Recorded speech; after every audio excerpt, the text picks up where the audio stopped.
morning, friends. I am Dr. Dwivedhi, Professor from Institute of Aeronautical Engineering, Department of Aeronautical Engineering, Hyderabad, India. I am in the continuation of my course, Aircraft Stability and Control. Today, I am going to take lecture number 5, which is Basic Concepts about Airplane Static Stability. Before this, I have completed my 4 lectures. In that, I have discussed about the static stability. So, static stability is the ability of the aircraft, if it is disturbed from its equilibrium position, and if the tendency of this disturbed position is to revert to its equilibrium position, then we can say that aircraft is statically stable. When we talk about the aircraft equilibrium, equilibrium indicates that there is no balance of forces and the moments. Net forces and net moments, if are zero, we can say that aircraft is in equilibrium condition. So if the aircraft is flying with this condition, we can say the aircraft is in equilibrium condition. Suppose this is the aircraft and it is in the state of steady state. For the cruise condition, the forces are like lift upward and the weight downwards. Lift is equal to weight, and the thrust which is pulled by the engine and the drag produced by this aircraft, if thrust is equal to drag and lift is equal to weight, we can say that it is in equilibrium. It is in the steady state and aircraft is in equilibrium. So we have to, in this, I will just go with the review of the previous classes, and in this we have seen that I have given the introduction, and in the previous classes I have discussed about the static stability and how this static stability is working. Also, we have discussed about location of aerodynamic center, location of the center of gravity, and the effect of placing the center of gravity ahead of the aerodynamic center and behind the aerodynamic center. The aerodynamic center and the location of the center of gravity both are very, very important for determination of aircraft stability. So in this, first states of equilibrium. So in this, we can say that there are 3 states of equilibrium. One is the positive equilibrium,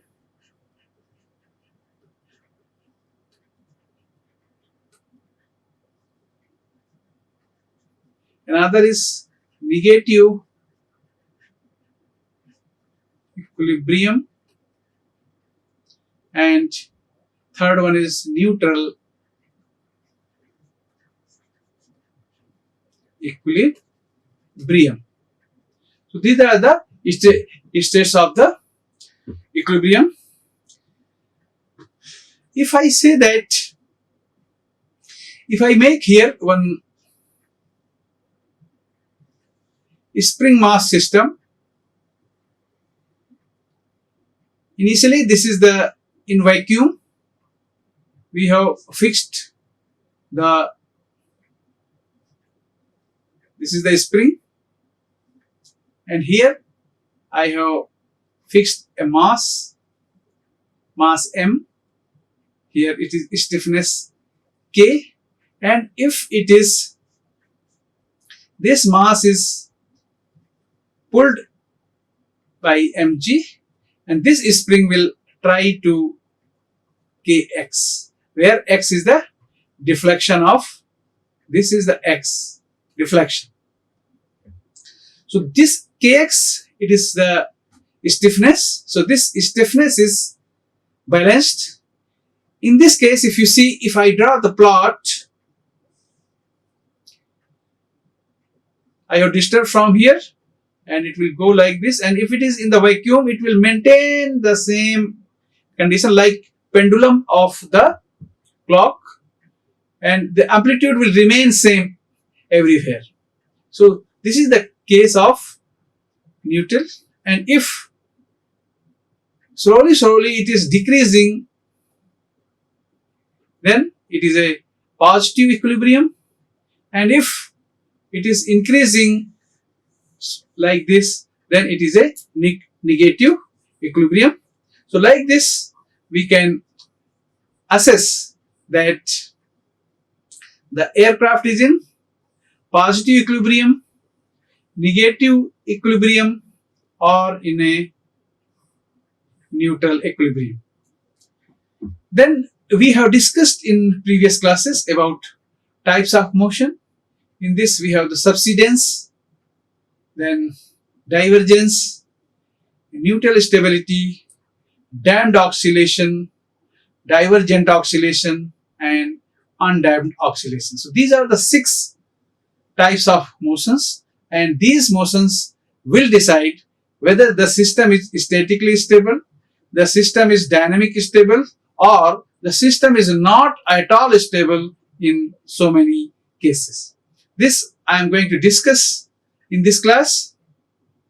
Also, I am going to discuss types of stability and some terms which we will be using in this class. These are the body axis system, earth fixed axis system, attitude, angle of attack, and last but not the least, angle of side slip. So now I will go here. I have just discussed before also for the steady state case. In aircraft performance analysis, various equilibrium states were considered. For example, we have taken cruise flight in which the airplane is considered to fly steady state level flight. It is in a constant altitude, straight line with constant speed. If these things are met, we can say that the aircraft is in steady level flight or steady state flight. So in this, the altitude means the height from the earth surface will remain the same, and aircraft is moving with steady state flight. The equations of motion for this equilibrium is lift is equal to weight, equation 1, and thrust is equal to drag, equation 2. In this equation, lift is a force, L is a lift force, W is a weight, T is a thrust of engine, and D is drag force. These all 4 forces are represented in the figure, where the L and D, the lift and drag, are called the aerodynamic forces, and weight and thrust, they are the non-aerodynamic forces. So here, to have the balance of the forces, your lifts equal to weight and thrust should be equal to the drag. So here, types of equilibrium, we have the static equilibrium, then we have the unstable equilibrium, then we have, let's take the example of the pendulum here, and in this case we can see that the two cases are here. One is case A here, the first one, and another case is case B. This bob at the bottom is state 1 or state A, and bob at the top is state B. So I will be trying to explain these things. In this case, here your bob is in equilibrium. In this case, the weight is balanced by the tension of this string. Here T is not the thrust. Here T is indicated as a tension on the string. So this tension is balanced by this, weight is balanced by this tension. Suppose some disturbance is made. This bob is transferred from this position 1 to position 2. So what will be in this condition? In this condition, the value of thrust will become T. T will become the T prime. Now it is not the same, because here this weight can be divided into two components. One is a W cos theta, which is balanced by this T prime, and another is W sin theta.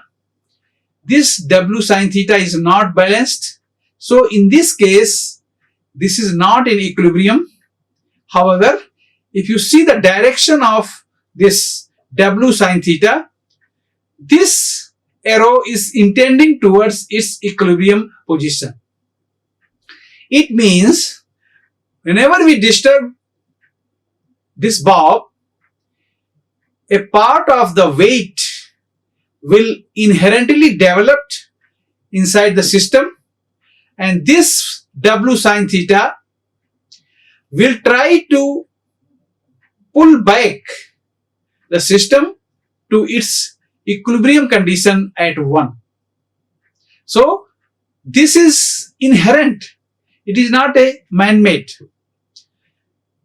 This quality will generate, and here if you see that the intention of this new position after disturbance force is removed will try to revert to its equilibrium position. So we can say that this case A, is a statically stable equilibrium.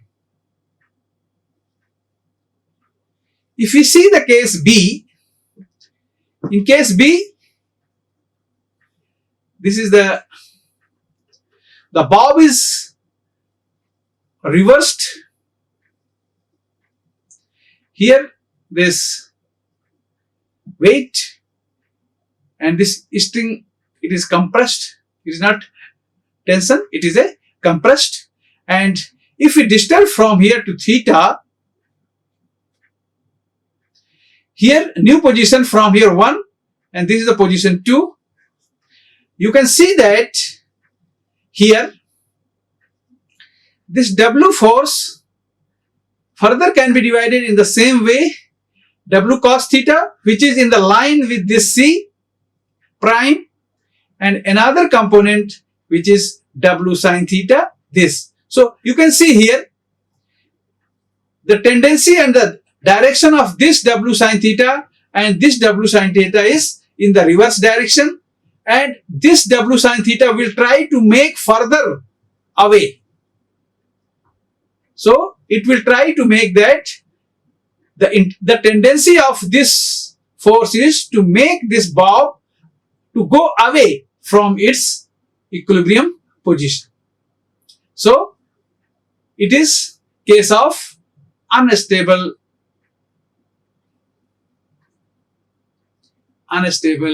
equilibrium.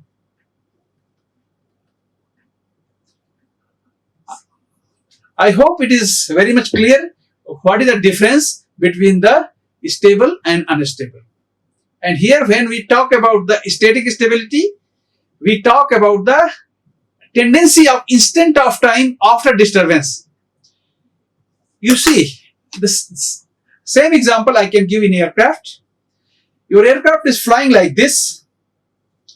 There is a gust which has come from the bottom and it has made like this. So initially assume aircraft was flying at 2-degree angle of attack, but due to this wind 0.5 degree it is gone up. This 0.5 degree, if the aircraft is after this gust has gone, an aircraft tendency is to come to its again at initially 2 degree. If it is like this, we can say that aircraft is statically stable. And if it is now going away from 2, because due to the disturbance 0.5 has increased, it has reached to the 2.5. If the gust has gone, it is going away from that.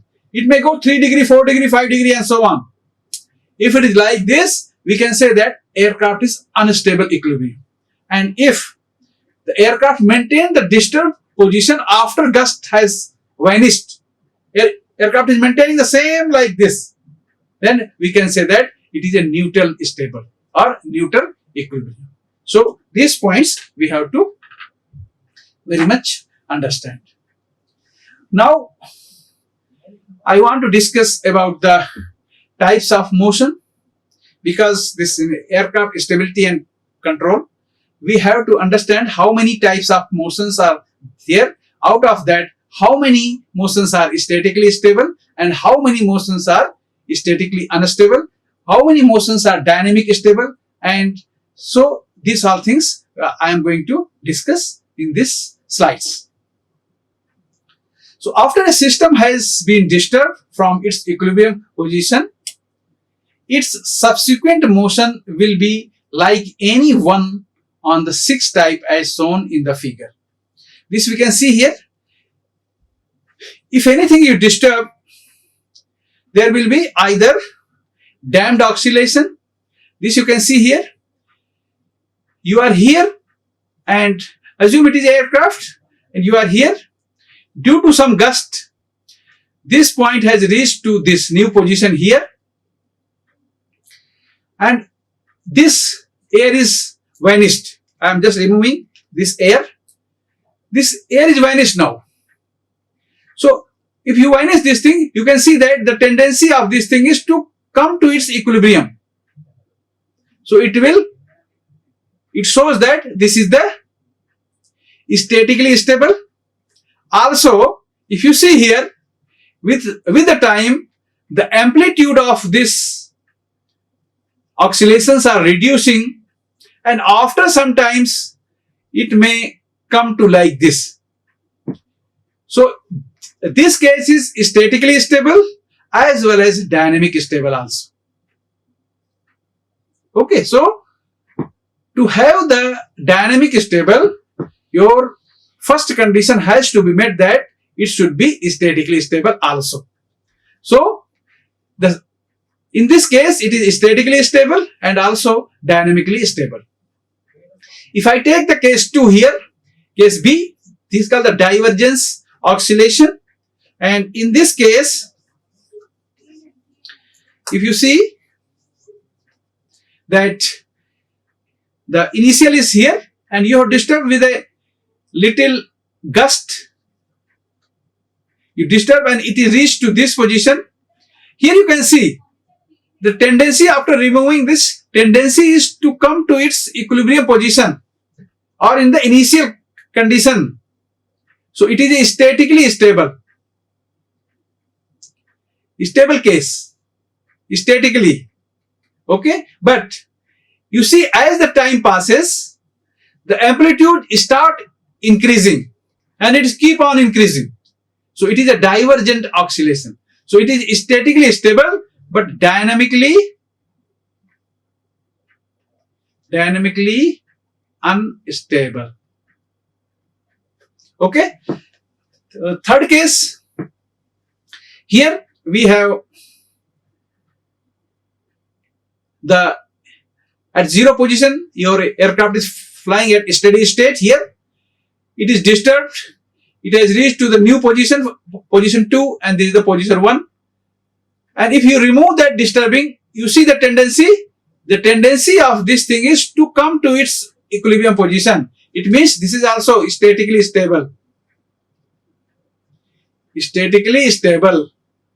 But if you see with passing of the time, it is maintaining a same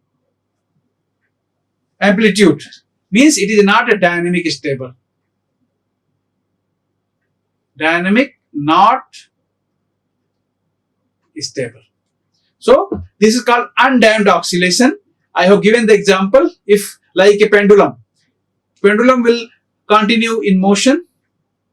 So like this, if you have a spring and mass arrangement and it is in vacuum, once you disturb it, it will continue disturbing without any stoppage. Third case is here. In this, you have disturbed here, and by some force it has reached to the position 2. And if you remove this disturbing forces, it is not oscillating, but immediately it is in the one go, it is reaching to its equilibrium position. This is called the subsidence. So this is statically stable, statically stable, and dynamic stable also. Dynamic stable. This is static stable and dynamic stable. The fourth case is divergence. In this divergence, this last three cases, there is no oscillation. So it was here and you have shifted to the position 2 by some force. And after removing this force, it is not going this side, but it is going away from its equilibrium. It is called the divergence. So it is statically unstable and dynamically also unstable. Statically unstable and dynamically also unstable. If you see here also, this case, it is called the neutral stability. Here you have disturbed from here to here and you have left. The tendency is not here. It is just going in this direction. So it is also statically unstable and dynamically also unstable. So here if you see, the four cases are statically stable, that is 1, 2, 3 and 4. These four cases are statically stable, and this case and this case, two are the dynamically stable, and these two are neither statically nor dynamically stable. So these things we have to understand very well. It will help to understand the motion of the aircraft.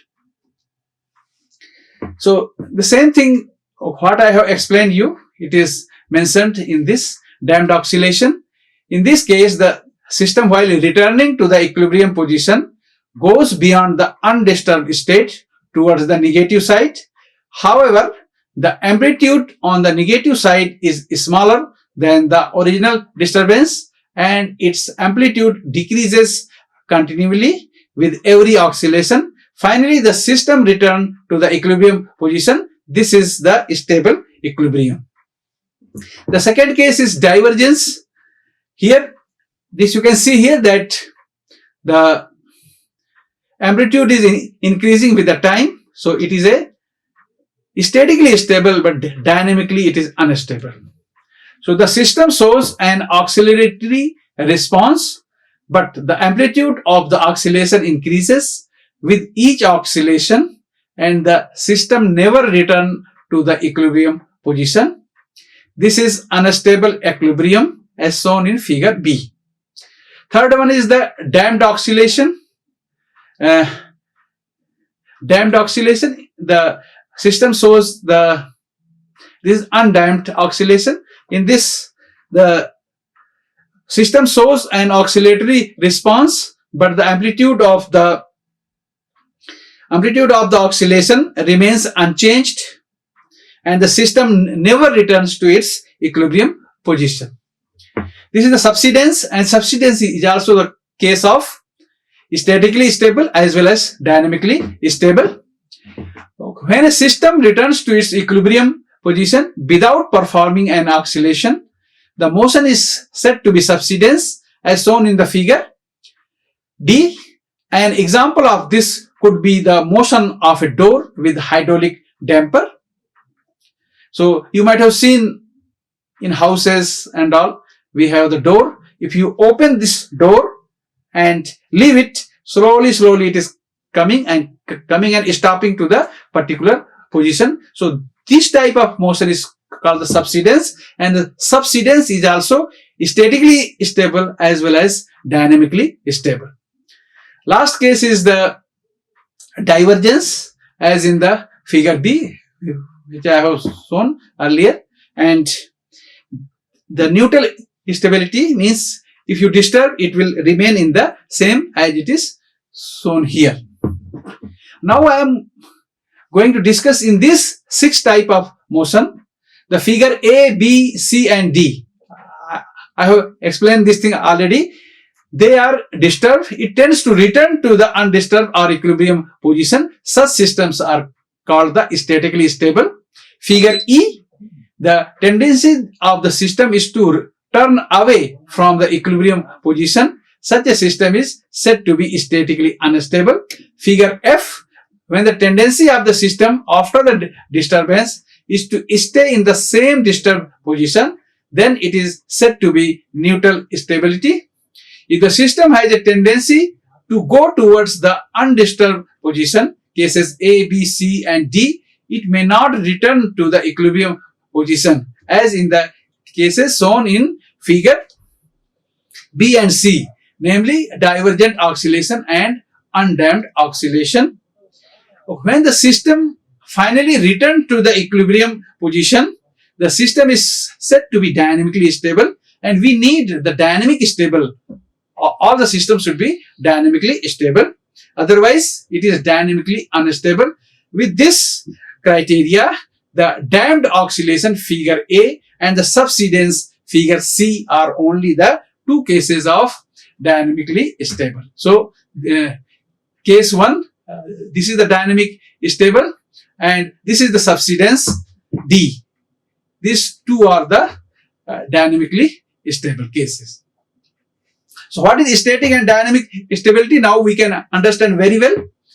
A system is said to be statically stable when a small disturbance causes forces and movement that tends to move the system towards its undisturbed position. If the forces and movement tends to move the system away from the equilibrium position, then the system is said to be statically unstable. In the case of a system having neutral static stability, no forces or moments are created as a result of the disturbance. Okay, so it is very much important that we have the 3 types of static stability. First, we have to understand what is the static stability. Suppose your aircraft is flying and there is a disturbance from here and it has turned like this. So if this, you remove the force or the gust has vanishes and your aircraft is trying to come to its equilibrium, then we can say it is a statically stable. And if it is going away, it is statically unstable. And if it is maintaining the disturbed position, we can say that it is a statically unstable. It is a tendency only. But when we talk about the dynamic stability, a system is said to be dynamic stable if it eventually returns to the original equilibrium position after being disturbed by small disturbances. So, the basic difference between static stability and dynamic stability, the time factor. In static stability, we are not considering the time factor. We are just considering an instant of time when it is disturbed and you remove the disturbing force, whether the tendency of the aircraft is to revert its equilibrium position or not. Only tendency. But in dynamic stability, whether it is returning or not in the equilibrium position. If after some time it is coming, after some oscillation, it is trying to come and it is reaching to the or equilibrium position, then it is the dynamic stable. So we have to be very much careful about giving this definition. So to have the dynamic stable, it must be first statically stable. That we have to understand. So in the out of 6, we can see here in this table, damped oscillation, figure A, it is statically stable. It is also dynamic stable. So here, just I will show here, damped oscillation means it is like this, it is coming. This is the case A. Case B is divergent oscillation. Divergent oscillation means it is oscillating but increasing like this. So tendency is there. Okay. Third case is undamped oscillation. Third case, undamped oscillation means same amplitude it will maintain. This is the undamped oscillation. This is the B and this is the C. Then subsidence. I am just writing here subsidence. You disturb from here, it will go like this. It is a D. And divergent, if you see here, divergent means it is going like this. It is a divergence. And natural means it will go like this. So A, B, C, D, E and F. So if you see here, only first case A and the subsidence D. A and D only are the dynamic stable. Okay, dynamic stable. So, and if you see, they are the two, this one, but they are also statically stable. Okay, so to have the dynamic stable, static stability should be there. But it doesn't mean that if it is statically stable, it will be dynamic stable. For this, you can see B and C. Here, the tendency of this thing is to come to its equilibrium. Okay, but it is not, because the frequency is increasing. The amplitude of this thing is increasing. And here also, it is not reducing. After finite time, it will not come back to its equilibrium. So being this 4A, B, C, D, they are the statically stable. But out of this 4, only A and D, that is damped oscillation and subsidence, only 2 are the dynamic stable, and remaining 4, they are not dynamic stable.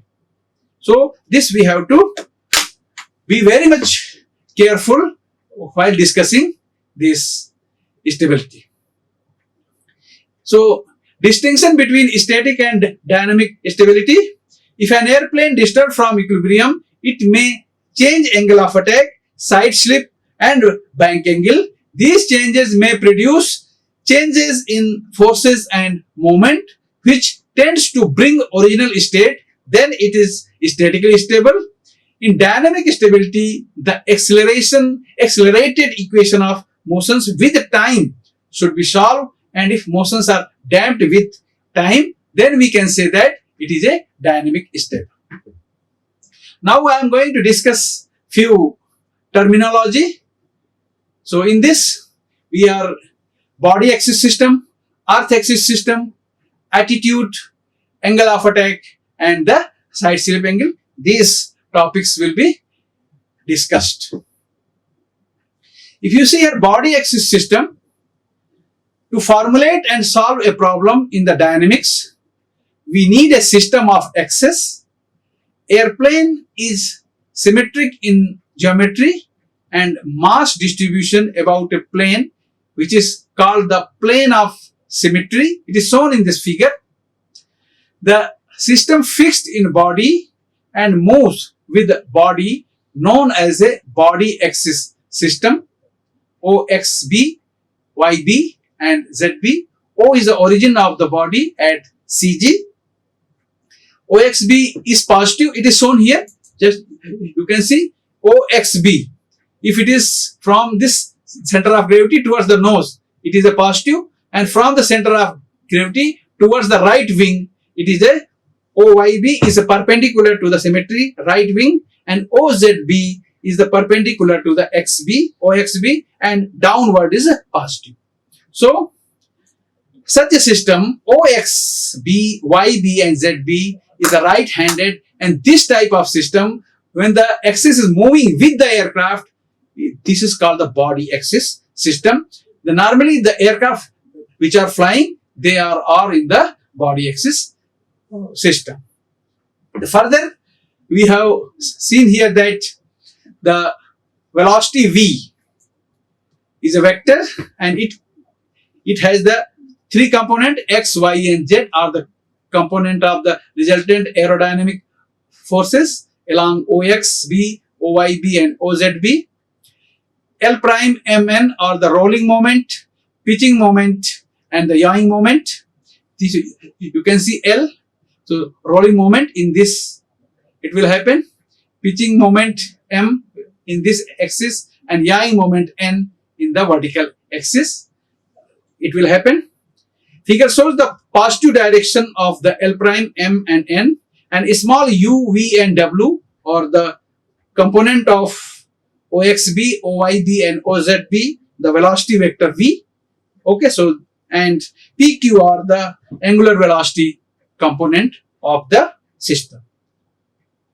Now the second is the earth axis system. So you know that all the Newton's law are valid for inertial frame, and if we compare the earth is also is not the inertial, but when we compare with respect to the aircraft motion, the motion of the earth is very, very minimal. So as a assumption, just 0 and infinity, if we see the motion of earth with respect to aircraft flight motion, it is nearly 0, and aircraft motion is like infinity. Okay, so in this way our assumption is that with respect to the aircraft motion, the motion on the speed of the earth is very, very small. So we consider earth as an inertial frame. As we know that the Newton's laws are derived on the inertial frame of reference. So whatever we are getting the equation of motion, this has to be converted from earth axis system or inertial axis system to the body axis system, as aircraft is in body axis system. So in flight dynamics, a frame of reference attached to the earth is taken as the Newtonian frame, as it is shown here. So this type of things. Attitude. We know that attitude, every person has some own attitude. Same way the aircraft has its attitude, and this attitude depend upon its motion, angle of attack and different angles. In flight dynamics, the 6 coordinates employed to prescribe the motions, and they are the 3 coordinate describing the instantaneous position of the CG of the airplane with respect to the earth fixed axis system. The attitude of the airplane describes by the angular orientation of OXB, YB and ZB system with respect to the OXE, YE, ZE system. This is done with the help of Euler's angle. It is shown that to arrive at the OXB, YB and ZB system, we need to rotate the earth axis system, that is EXE, YE, ZE system, through only 3 angles which are called the Euler's angle. Theta, phi and psi will be discussed later. Okay, so if we want to convert from earth axis system to body axis system, we have to rotate as per the Euler's angle, and this we will be discussing in our unit 3. So here, when an airplane climbs along a straight line, its attitude is given by the angle gamma between the axis OXB and the horizontal. It is shown in the figure here. So it is a climb attitude here, and here is the gamma, it is shown. When an airplane executes a turn, the projection of the OXB axis in the horizontal plane makes an angle psi just okay, you can see here the psi, it is in the projection here, and the reference fixed horizontal axis. When airplane is banked, the axis OYB makes an angle phi with respect to the horizontal axis. OZB makes an angle phi. So these are the three Euler's angle which we have. So this is the phi in the rolling, and during the turn it is a psi, and for this it is a theta here. This is the theta. So theta, phi and psi, all the three angles are described. Now flight path. The flight path, also called the trajectory, means the path or the line along which the CG of the airplane moves. The tangent to this curve at a point gives the direction of flight velocity at that point on the flight path. The relative wind is in a direction opposite to that of the flight velocity. So here, this you can see that flight path, it is a trajectory in which aircraft is flying. And this is the angle of attack. Angle of attack always measured with the relative wind and the chord of this. And this is the angle of the flight. That is the gamma. So in this way, we can measure. Angle of attack and the side slip angle. These two angles are very important. Angles of attack, the angle between the chord line and the relative wind is the angle of attack alpha. It is shown here. This is the chord line and this is the velocity. So it is the alpha, and it is with this velocity and the chord line of the wing. The aerodynamic forces, namely lift and drag, D, produced by the airfoil, depend on the angle of attack alpha and are respectively perpendicular and parallel to the relative wind direction. Next, the side slip angle. So whenever aircraft is turning or the rolling, that time this side slip angle comes into play, and the angle of side slip beta is the angle between the velocity vector v and the plane of the symmetry. So this you can see, the velocity vector is here v and xb is the plane of the symmetry. So between these two angle is a beta, and this is called the side slip angle, and the line which is passing from the nose to the tip is called the fuselage reference line. This you have to remember because this term will come in your next classes. Fuselage reference line, and this is called the beta, and beta will be very much useful like angle of attack towards the rolling and the yawing of the aircraft. Okay, so relation of angle of attack and the side slip angle with trajectory, it is, so this alpha is equal to tan inverse W by U, where W is the vertical velocity towards the earth and U is the horizontal X. And if you see here that alpha is equal to sine inverse W by under root U square plus W square, and this small u is equal to V cos alpha and cos beta, and V is equal to V sin beta, and W is equal to V sin beta and V sin alpha and cos beta. So I have covered these topics, that types of motion, types of stability, some important terms used in the aircraft stability and control. And in the next lecture, I will be going to discuss about tail contribution on aircraft longitudinal stability, then static margin and neutral point. This will be covered in the next topic. Okay, thank you very much for joining the class, and please be joined for the next classes. Thank you very much. Like, share and subscribe. Hit the bell icon for more updates.